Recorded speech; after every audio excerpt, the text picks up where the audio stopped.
3, 2, 1, bro.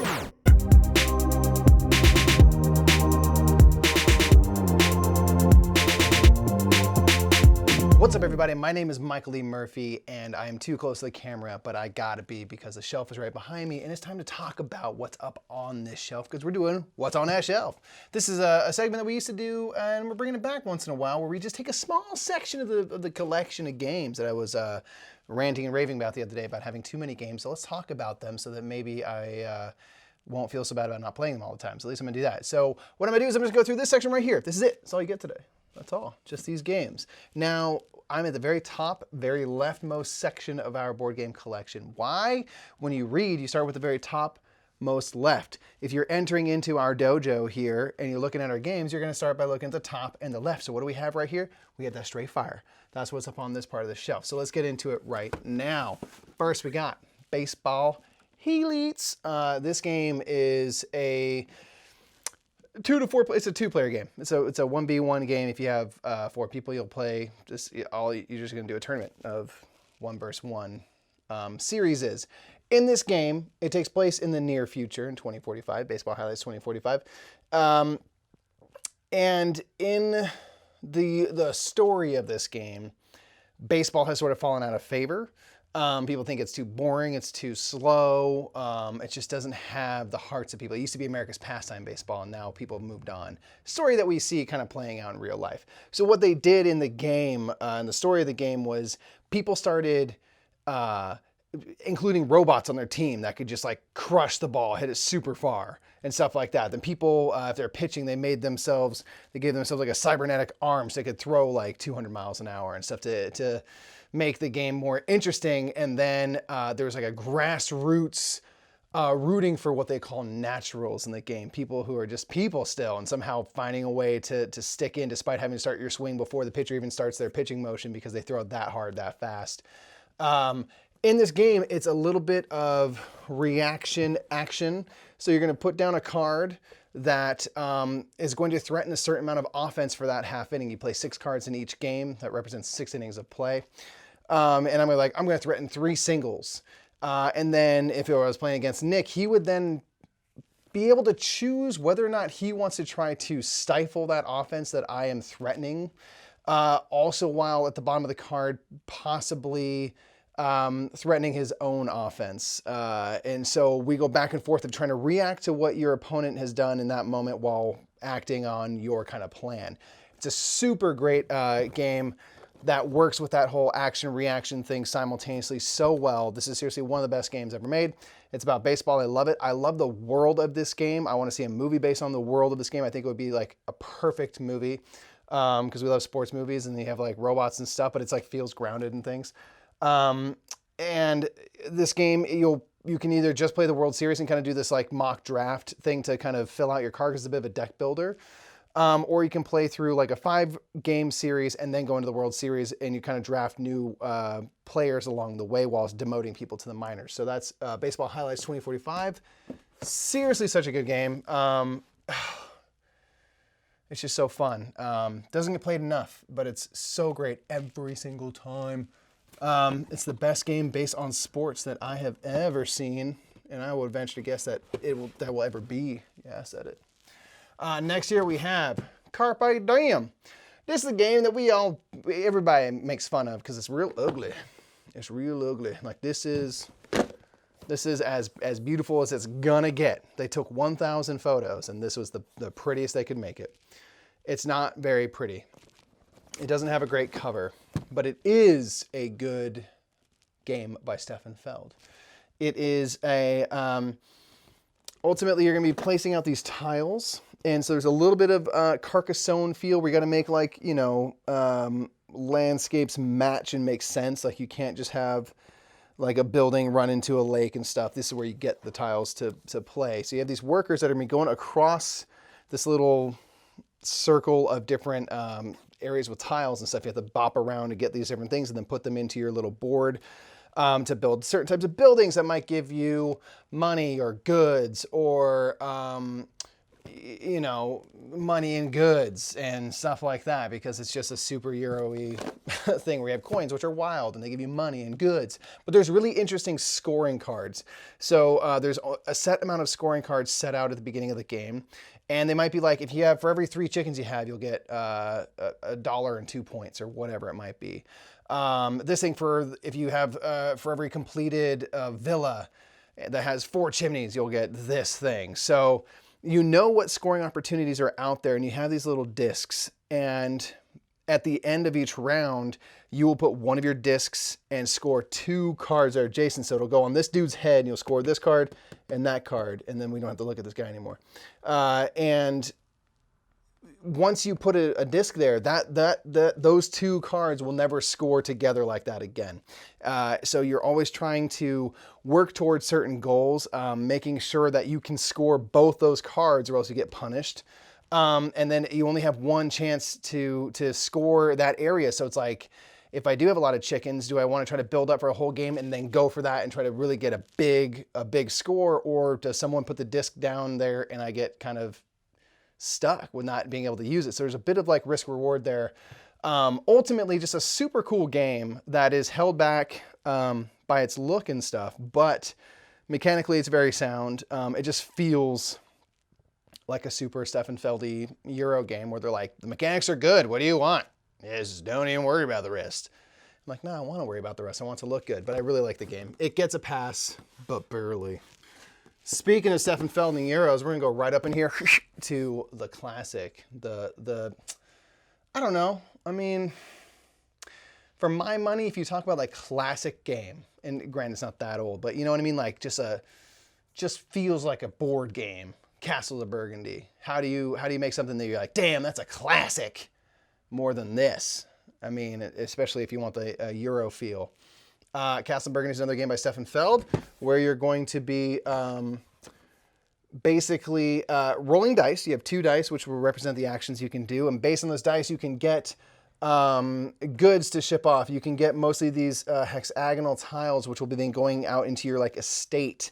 And it all is based on the dice roll. So the dice roll means you can get from this area, and then another die that you roll means that you can only put them in these areas, because on your board there will be like 3s and 2s and 1s showing and stuff like that. And so depending on those dice rolls, you have to put things into spaces that fit those numbers, and also that are meant for that type of thing. There are ship spaces, but you can't just put ships anywhere that there's not water. You got to put them on water, right? So you're trying to build out these different areas. And there's just 1,000,001 ways that you can score, different routes you can go. You can get animals, and it's like, if you get like a bunch of cows all connected, you're gonna get like a lot of points. Or do I get these different buildings which give me little abilities when I play them? Do I get intelligence or knowledge tiles, which will give me maybe endgame scoring? Seriously, so many things to do, and you score kind of throughout the game. This game is fantastic.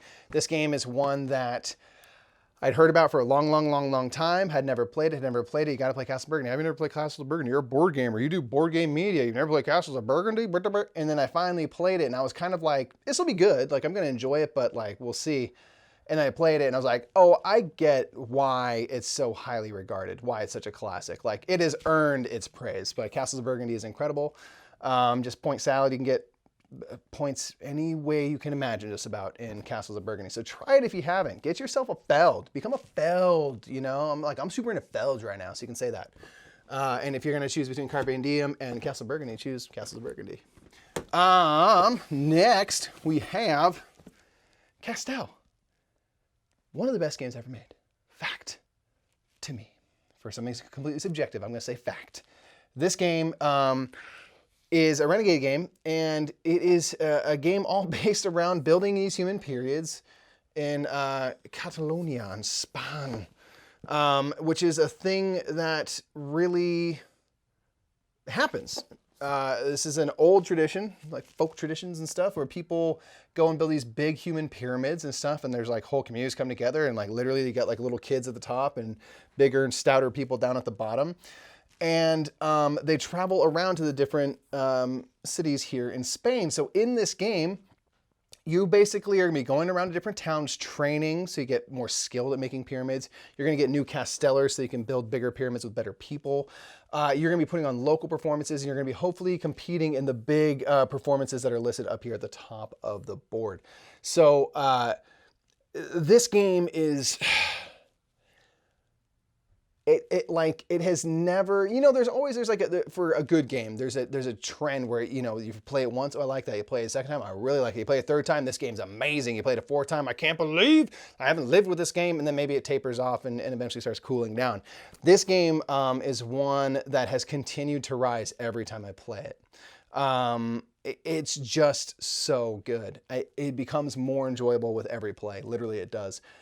It's thinky. Building these pyramids, the first time I played this game, it broke my brain. I mean, it melted it straight out, because at the beginning of the game, you're very limited in the type of pyramids you can make. They always have to get skinnier. You always have to have smaller people above people, you know, that are below them, and so forth. And then you start training up in all these skills that allow you to break every rule that they establish at the beginning of the game. And that's how you actually get pyramids worth seeing and stuff like that. So it's so fun to think about, like, what skills do I want to get here? What am I trying to go for? This local performance, I really need to put on a pyramid that is 5, then 4, 4, 2, 2, 2, 2, 1. I'm like, okay, so if I'm gonna make that, I need to have a bunch of balance. I need to have my width wider and stuff like that so I can do that specific pyramid for this local performance. Or the performance over here wants a lot of level 7 castellers. So let me go recruit a bunch of them, and you're planning ahead because we know at the beginning of the game where all the performances will be. We know what castellers they are gonna require for those performances. Everything is out there for you. Everything. There are no surprises. And so it's about like managing and knowing that, like, you know what, I'm too far away. I'm all the way over here, and the performance is going to be way down here in Tarragona. And I don't even have, I wouldn't be able to put on a good performance based on the numbers they want. I'm going to skip it. And knowing when it's good to, like, not overextend yourself. Do a local performance instead. Try to get a couple points, you know, whatever way you can. And the scoring mechanism is really good because right here at the top, throughout the game, you're going to be putting on these performances that will give you scores. And the score will only ever move up. You'll only ever slide up this track if you best your previous best pyramid. If you manage to, you get to slide up to your new score, and then that's it. And if you never manage to go higher than that, that's at the end of the game where your score will begin. So you're trying to put together like at least one really good performance so that you get to start off at a good level before you do that end game scoring. This game has so much going on. It's seriously, like, do yourself a favor if you have not tried it. Please play Castel. It is so freaking good. It's talked about, it's loved, but it's not nearly talked about or loved enough. It is incredible. Yeah, it's going to continue to rise for a while. It's such a good game. Now I just want to play that. The last game we have for you today is The Legend of the Cherry Tree That Blossoms Every 10 Years. This is a tiny little push your luck game by Yellow Games. In it, you're going to be grabbing these little flowers out of this little bag. So in Castel, you know everything that's going to happen. In Cherry Tree, you know nothing that's going to happen. You're going to be pulling these blossoms out, and you're going to be trying to basically get as many as you can without blowing up, without burning your turn. You burn your turn if you get like all 5 colors, or if you get like 3 of the same color. So you're hoping to like pull out just enough to like be able to collect a lot of things without kind of breaking any of the rules and having to dump everything back, basically. And then when you grab your things, if you're successful, you get to put everything in front of or behind this little screen, and what's behind will score a couple ways, and what's in front will score a couple ways. And it's kind of set collection with these little blossoms. It's just a great time because it's just, I mean, it's a little 20-minute game, 2 to 4 players. It's quick. It's just fun to like play a game that doesn't bother with a lot of things. There's like a couple little powers here. If you manage to get like 2 pairs, you get to do this one little thing. Or if you get 4 different colors, which means you have to go right to the edge of blowing up, you know, you get to do this little power. But basically it's a little push your luck set collection game with a little bit of mystery and how, you know, many petals do I want to grab at any one time? How much do I want to risk? And I like that this game doesn't do too many things to kind of overcomplicate itself. It's just kind of pretty and light and stuff like that. So it's a great game that we like to take to game nights and things because you can throw it down like pretty quick and it goes down pretty smooth. So that's The Legend of the Cherry Tree That Blossoms Every 10 Years. Just a great, nice long title. It takes about as long to play as it does to say the title of the game there. So that's just our little section of the shelf. Some of these games we've talked a lot about, some games we haven't talked as much about. These are all like pretty fire games, so we've talked a lot about all of these, but they're always worth talking about more because, I don't know, maybe you haven't heard of Castel, and I'm going to say, what's wrong with you, man? Play that game. Get on it right now. It's so good. Do you have any of these games? Do you like any of these games? Do you hate any of these games? Put those down in the comments below and thumb this video up for me if you would. If you're new to us, I'm one half the brothers Murph, so give a subscription so you can get notifications for when we have videos and live streams and things like that. That's it. That's it for this piece of shelf for me. Tell me something that you've been digging on your shelves lately, either a new acquisition, falling in love with an old classic again. Let us know a game that you've been really into that's on your shelf back home in those comments below. Bye, everybody. How's it going? Just want to let you know that we are sponsored by Restoration Games. Restoration Games make wonderful, wonderful games from the past and restore them for you. And everything we film, everything we play is on top of Game Toppers, which is a really wonderful way to upgrade your gaming experience. Go check out Restoration Games and Game Toppers LLC for more information. All right, cool. I feel like I need that one. Out. Okay. Nick! What is it, big face disheveled Nick? Nick, I just want to let you know I really like French toast. Cool. Cool. Thanks for letting me know. Nick, Yeah. get rid of Mike. What? What? Why would you say that?